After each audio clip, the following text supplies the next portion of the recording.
So, I have been watching through Thriller Bark, and I must say, I've seen a lot of wild stuff. Like, there are plenty of things I wish I had not seen. Like, what is this? Like, what is that creature? This is the worst. I genuinely feel assaulted having looked at that. But if I had to describe what this arc has been so far, I would say the Straw Hats get invited to a Diddy party. But that's not the purpose of this video. The purpose of this video is to talk about this cocaine bear, Kumasi. Actually, no, it's to talk about the man that defeated Kumasi, Usopp. Now, I have some pretty complex feelings with Usopp. People at points accuse me of hating on him, which might be fair, but the funny thing is, the reason I hate on him so much is because I genuinely like him, and that might not make sense, but it comes from a place of love. Like, I have a abusive relationship with Usopp. It's like that one partner that maybe has a few problems here and there, like maybe they're violent or this or that, but you just can't let them go because you see the vision of what it could be, and with Usopp, that's the case. Like, Usopp, I see what you could be. I see that you could be only number 2 to your captain. Like, everyone is always arguing between Zoro and Sanji, and I'm like, well, they could take a back seat to Usopp. He will eventually take his place as the second strongest member of the crew. I have the vision. And so I had a lot of hope. I was like, okay, what is Usopp gonna do coming into this arc? You know how he starts this arc? I am still genuinely pissed off with the way he starts this arc, because maybe you don't remember. It might be like a small detail, but it still kind of annoys me and disgusts me to even think about this. Because the arc begins with Usopp in his toughest fight yet. This man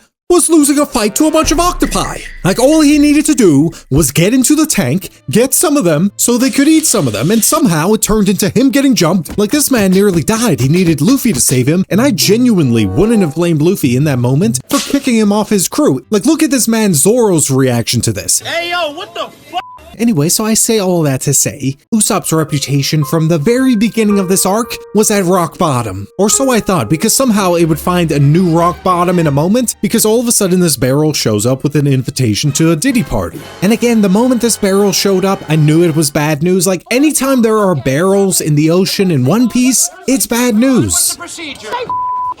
But anyway, thankfully there was nothing too bad in this barrel. It was just an invitation to Diddy's party. And everyone on the crew is like, yeah, I don't know. But again, that's not how these invitations work. It's just a formality. Because next thing you know, they're at Diddy's house, and this is when the real chaos begins. Now I'm thinking, okay, how is Usopp gonna redeem himself? Because the man just got beat up by a bunch of fish. And yes, I know, they're not actually fish, but I don't care. They still beat up Usopp. And yet somehow, he finds a way of letting me down once again. Because he gets separated with Nami and Chopper, and again, a Diddy party is definitely not the time where you want to be making bad decisions. This is where you need to be locked in, razor focused. But no, of course, Usopp, Nami, and Chopper start making dumb decisions because they're like, hey, look at this bat freak that showed up. We should trust him immediately. Hey, you want to bring us to a weird mansion with a bunch of weird creatures? Yeah, sure, sign us up. So they spend a good portion of the arc trying to escape a bunch of menaces. So while Usopp is kind of letting down everyone, his captain is out there being a true menace, just catching all the creatures like it's Pokemon or something like that. This man saw Discount Cerberus here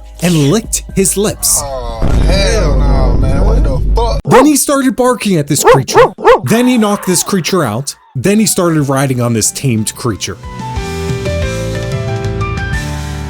I mean, I guess that's kind of Pokemon in a nutshell. Maybe he's a fan. I mean, the moment this man Luffy arrived at Diddy's place, every creature at this party was suddenly put in serious danger. Well, that is every creature except one. That is, of course, the scariest creature of them all, a true mean girl. Now, her name is PERONA, and when I say she's scary, I'm not even talking about her powers, although her powers are really strong. It's the fact that she's a true mean girl. Like, her words are just brutal. She is so mean to everyone. Now, PERONA does have the hollow fruit, and essentially she can conjure up a lot of ghosts or hollows, such as negative hollows, which, you guessed it, make people feel extreme negativity now. I've known a lot of people with that power, but immediately when you saw her use the power, you realized, okay, we might be cooked because our strongest fighters were incapacitated. Mission failed. We'll get them next time. But to be fair, I've always said, if you could play tricks on Luffy's weak mind, he's powerless. I learned that back in Little Garden with this witch, Miss Golden Week. But anyway, some time goes by and somehow Zoro, Sanji, Frankie, and Usopp, they all come face to face with Perona and her cursed pets. What the hell is even that? Not to mention, this girl Perona has a sick and twisted mind. She wants to catch all the cute and cuddly animals and make them her weird pets. Somebody needs to stop her. So she hits all 4 of them with this negativity attack. It's a wrap. The series is over. We are cooked. Because again, this was just a clear beatdown. But here's the thing, Usopp is one for drama, and you can't have the greatest comeback victory without it looking really bad like you're about to lose first. Because out of nowhere, this man turns into John Wick like she had killed his dog or something like that, and this man just starts sniping her creatures left, right, and center, and I'm like, okay, finally, he remembered, he's a sniper, he can be useful. But again, it's still a little confusing, and even Perona is like, wait, what happened? Like, why didn't my powers work on him? So she winds up another negativity attack, and when you see this man standing there, you're like, oh, something's up. And the moment I saw this man, I was like, yeah, he's got this under control. Which is something I almost never say about Usopp because he's Usopp. But this man shakes off her attacks like they're nothing. And then all of a sudden, Perona here is freaking out like, wait, how is anyone resistant to my negativity? Nobody is safe from a true mean girl. And she's wondering like, what kind of counter do you have? And this man is just like, wait. You might be the queen of negativity, but I'm the king of negativity. And the king trumps the queen. Like you actually thought you could out-negative me. I'm always negative. Like he's been getting hit by negative hollows his entire life. The man has been practicing his entire life for the real deal. So Perona here is like, this man is sick, giving us yet another great face to join Eneru's. I always have to give a shout out to my boy Eneru, but I'm glad somebody is giving Usopp the proper recognition he deserves. Like when you see this man, you should be afraid. But then out of nowhere, Perona actually starts crying and I'm like, okay, you're being a little too dramatic. Like it's not that bad. But no, she's not crying out of fear. She genuinely feels sorry for Usopp. Like she's a girl who feeds off negativity and she felt so bad for this man, she keeps trying to cheer him up. Stop it. Get some help. But anyway, Usopp snaps the others out of their negativity. He's like, go and do something useful. I'll handle this witch. Now that might have been a mistake because he turns around and all of a sudden they just start crowding this man like they're about to jump him. And even I'm like, yeah, Usopp, did you think this one through? Like there are a lot of zombies here. But then I realized how stupid I was for doubting my guy Usopp. Because Perona's like, oh, I'm gonna send 4 negative hollows this time. But again, it's like she doesn't learn. You can't out-negative the king of negativity. Because this man's negativity was so toxic. Not only does he survive the negative attacks, he actually makes the negative ghost feel negative. In fact, his negativity spreads all the way back to Perona. Like this girl is on her hands and knees crying because this man is so toxic. Now the zombies standing around, they're like, okay, yeah, jump him. And then he uses all sorts of tricks, takes out a bunch more of these zombies. Like within the matter of seconds, all of a sudden this room is on fire, the zombies are running around like crazy, he's sniping them, and Perona realizes like, I'm dead. She takes off running, but things get even crazier because then Perona's cocaine bear, he starts chasing after Usopp, and this cocaine-induced bear might look all cuddly, but no, this thing is really deadly. Like its attacks are destroying solid stone. So like I'm thinking, imagine what that would do to Usopp's face. Like this cocaine bear is a psychopath, but this cocaine bear is able to sidetrack Usopp for long enough because he's like, I don't want my face to be bashed in. So Perona is able to escape temporarily, and Usopp and the cocaine bear are running around like they're in Scooby-Doo. Why are you running? Why are you running? So then Usopp comes up with the great strategy of setting this thing on fire. Now it does what you're supposed to do, stop, drop, and roll. But then Usopp uses a fire as a barrier and he starts taunting this cocaine bear. He starts saying some wild stuff to this bear. I'm not even gonna repeat it. The fuck you say to me, you little shit? But anyway, Usopp catches up to Perona, who is different. Like all of a sudden she's flying around, and not even that, like forget the flying part. She's not afraid anymore. In fact, the tables have turned, and Usopp might be screwed. And she starts taunting this man. She even turns massive behind him, which it's a good thing Sanji wasn't here because I don't even want to think about what might have happened.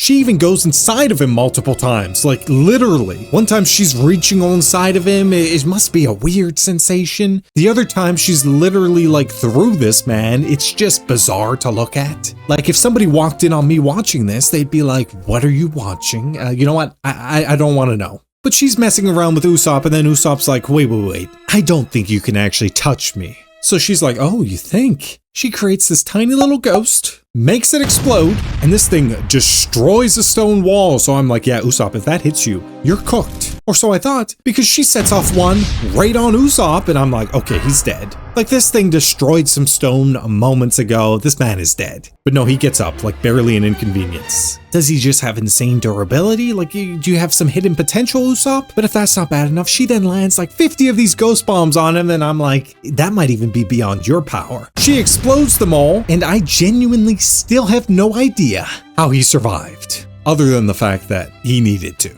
And if things weren't bad enough for him, then all of a sudden this cocaine bear shows up again, this time even more pissed off. What you say about my mama? And it starts beating this man down. And keep in mind, this bear is stronger than normal bears. And if that's not bad enough, it's also on cocaine, so it's even stronger. And if that's not bad enough, it's also pissed off, so it's even stronger than a really strong bear on cocaine. And I'm thinking it's a wrap, like, Usopp, it was nice knowing you, because this cocaine bear is just losing it on this man. Like, there was a certain point I was like, that might be a little much. But then, Usopp's like, I'm not gonna get killed by some cocaine bear. If I'm gonna die, it's gonna be for a good reason. Like my psychopathic captain kills me one day. So this man pleads for Soga King, save me from this cocaine bear. And Soga King's like, I gotcha. And out of nowhere, Soga King springs into action, grabs some salt, shoves it down this cocaine bear's mouth, and he's like, if you like white powdery substances, I bet you'd like some salt. And he ends this cocaine bear's life. Or whatever he technically had before, because I guess he was a zombie cocaine bear. Which I'm not gonna lie, I love that cocaine bear. He will be missed.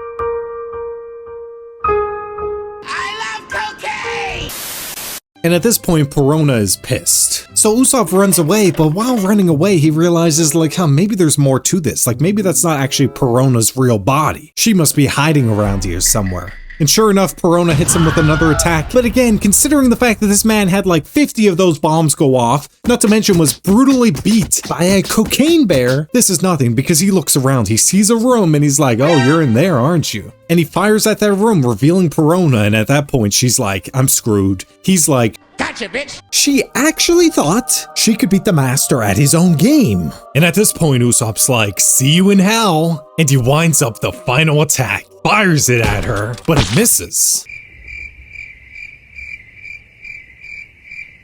Like, what's going on? Like, how do you miss? You're a sniper. Like, you have one useful skill. Okay, maybe that's a little harsh. He has more than one skill. Even PERONA is confused. Like, wait. Did he miss? How did he miss? Like, I thought I was cooked. Now he's cooked. Because then she makes a giant ghost bomb, catches Usopp with it, but she makes the mistake of not detonating it yet, goes back into her body, starts taunting this man, detonates this bomb, but nothing happens. I mean, maybe he became immune to explosions. I mean, I saw all the crazy ones he survived. But no, that's not it. He used an impact dial. But this is the moment I realized I slandered Usopp. I won't question you in the future. Actually, I will, but I'll try not to. Because PERONA realizes she's stuck in something Usopp fired at her, and that he didn't miss. It was a targeted attack. So PERONA's starting to worry, but then one of her creatures shows up, and she gets a little bit of hope. But again, look at this man Usopp's face. This is a man in complete control. Once I saw this man's face, I was like, yeah, you're cooked. Because he smokes this creature with the impact dial. PERONA doesn't understand. And she looks so utterly confused in that moment, like, wait, maybe he was really strong, like, I don't understand. And this man, Usopp, winds up a final attack. This is a giant ball he's about to fire at her face. And I'm like, okay, he's not that cruel, is he? Like, certainly he's not gonna kill her,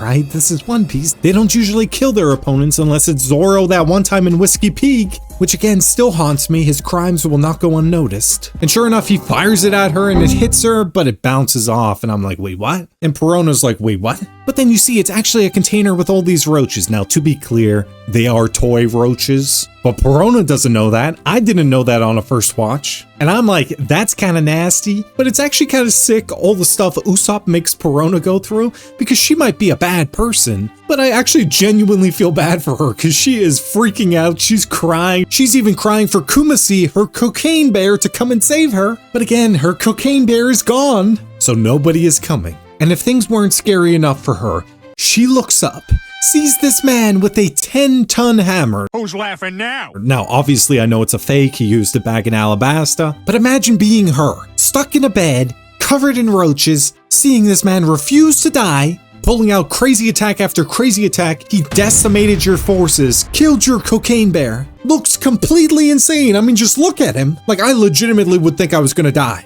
And sure enough, she's like, I'm dead. This man Usopp winds up his final attack. He's gonna smoke her with a 10-ton hammer. She's pleading for her life. And I'm like, Usopp, this might be taking it a little far. Like, sure, I know he's not gonna kill her, but she might actually die from fear. Like, people do actually have heart attacks. Usopp should know that better than anyone. And Usopp swings this hammer. She thinks she's gonna die. And the moment this man hits her with his prop hammer, she passes out and the fight has been won. And honestly, Usopp, you are a sick man for what you did to her. But in a weird way, I also respect him more. I walked away from this fight genuinely putting Usopp as the second strongest member of the crew, which people will call me stupid for, but I believe in this man after what I witnessed. Like, it's a good thing he rejoined the crew because I wouldn't want him competing against Luffy, because legitimately, if this man wasn't on Luffy's crew, I think he would have a great shot of becoming king of the pirates. Great work, Usopp. Anyway, if you like this video, please remember to like and subscribe, and thank you for watching.